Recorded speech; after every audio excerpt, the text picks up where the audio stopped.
Hero বলতে আমরা কি বুঝি?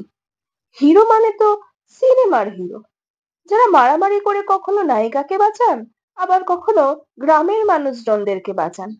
এগুলোই তো আমরা দেখি, আর তারাই তো আমাদের কাছে হিরো রূপে পরিচিত। কিন্তু এর বাইরেও এমন কিছু হিরোরা আছেন যারা অবিরাম আমাদের রক্ষা করে চলেছেন।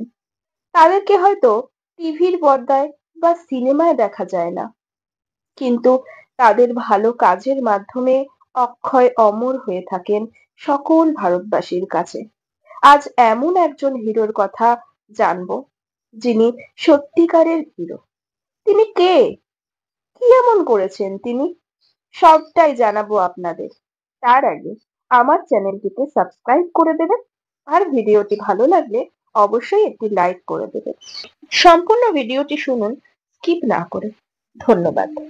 তিনি ছিলেন ভারতীয় সেনাবাহিনীর একজন অফিসার, যিনি কার্গিল যুদ্ধে অভূতপূর্ব বীরত্ব প্রদর্শন করার সময় শহীদ হয়েছিলেন।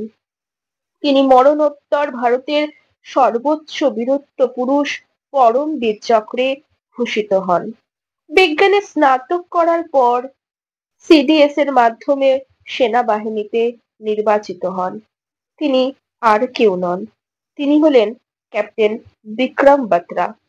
1975 সালে 9ই সেপ্টেম্বর হিমাচল প্রদেশে জন্মগ্রহণ করেন।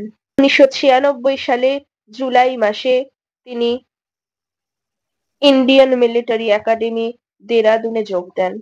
1997 সালের ডিসেম্বরে প্রশিক্ষণ সমাপ্ত করার পরে 1997 সালের ডিসেম্বরের 6 তারিখে জম্মুর সোপোর নামক স্থানে সেনাবাহিনীর 13 জম্মু ও কাশ্মীর রাইফেলে লেফটেন্যান্ট হিসাবে নিযুক্ত হন।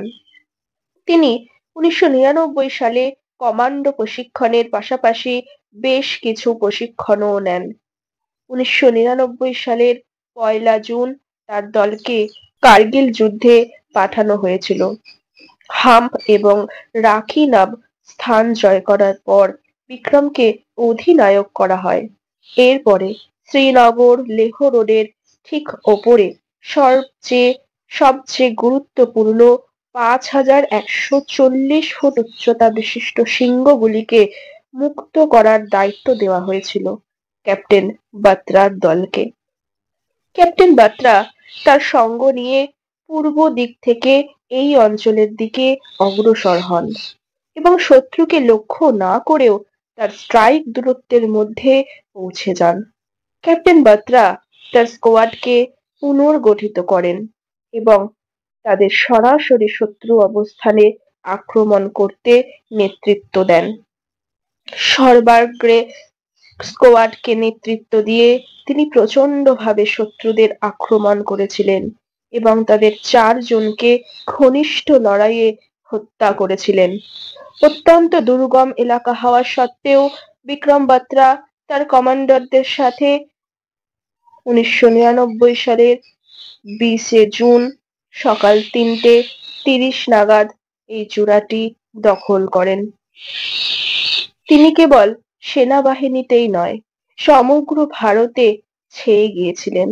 এই সময়ে বিক্রমের কোড নামের সাথে তাকে কার্গিলের সিংহ নামও দেওয়া হয়। পরের দিন বিক্রম বাত্রা 5140 ফুট উচ্চতায় তাদের জয় করা শৃঙ্গটির চূড়ায় ভারতীয় পতাকা উত্তোলন করেন। সর্বাগ্রে অবস্থান করে তিনি তার সহযোদ্ধাদের একত্রিত করেন এবং আক্রমণে উদ্বুদ্ধ করেন। শত্রুর ভারী গুলির মুখে একটি প্রায় অসম্ভব সামরিক কাজ সম্পন্ন করেছিলেন তিনি। নিজের জীবনের তোয়াক্কা না করেও তিনি লেফটেন্যান্ট অনুজ নায়ার সহ তার সহযোদ্ধাদের নিয়ে অনেক পাকিস্তানি সৈন্যকে হত্যা করেছিলেন। গুলি বর্ষণের কারণে মিস্টার বাত্রার দেহ ক্ষতবিক্ষত হয়ে যায়। অবশেষে তিনি বীর গতি লাভ করেন। মিস্টার বাত্রার এই বলিদান আজও দেশের মানুষ স্মরণ করে চলেছেন।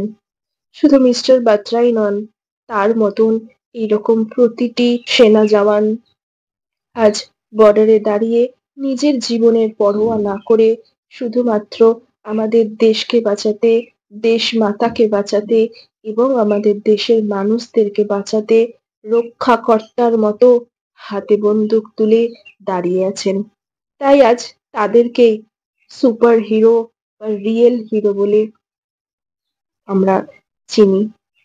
তাদের প্রত্যেককে অনেক অনেক ভালোবাসা জানিয়ে এবং মিস্টার বাত্রাকে আমার প্রণাম জানিয়ে আমি ভিডিওটি শেষ করলাম। ভিডিওটি যদি ভালো লাগে অবশ্যই একটি লাইক করে দেবেন। ধন্যবাদ।